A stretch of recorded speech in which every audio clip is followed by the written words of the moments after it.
Hey, what is up everyone? Welcome back to our YouTube channel. So for today's video, I'm going to teach you how you can easily download Kindle books on Amazon. All you have to do is head over to amazon.com and make sure that you're logged into your account. Next, in the search bar, just search for Kindle books, then press enter. So from here, you will see a list of Kindle books and all you have to do is choose the book that you want to download. Say this book for example. So from here, make sure that you choose Kindle. Then to download this book, all you have to do is click on Buy Now with one click.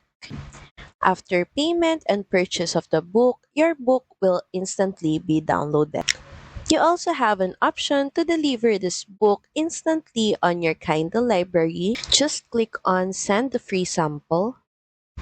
And you can now access this Kindle book for free on Kindle for Web. So that's pretty much it. Thank you very much for watching this video. I hope that you find this video helpful. And if you do, please don't forget to like, share, and subscribe to the channel. Now we'll see you again on the next one. Bye!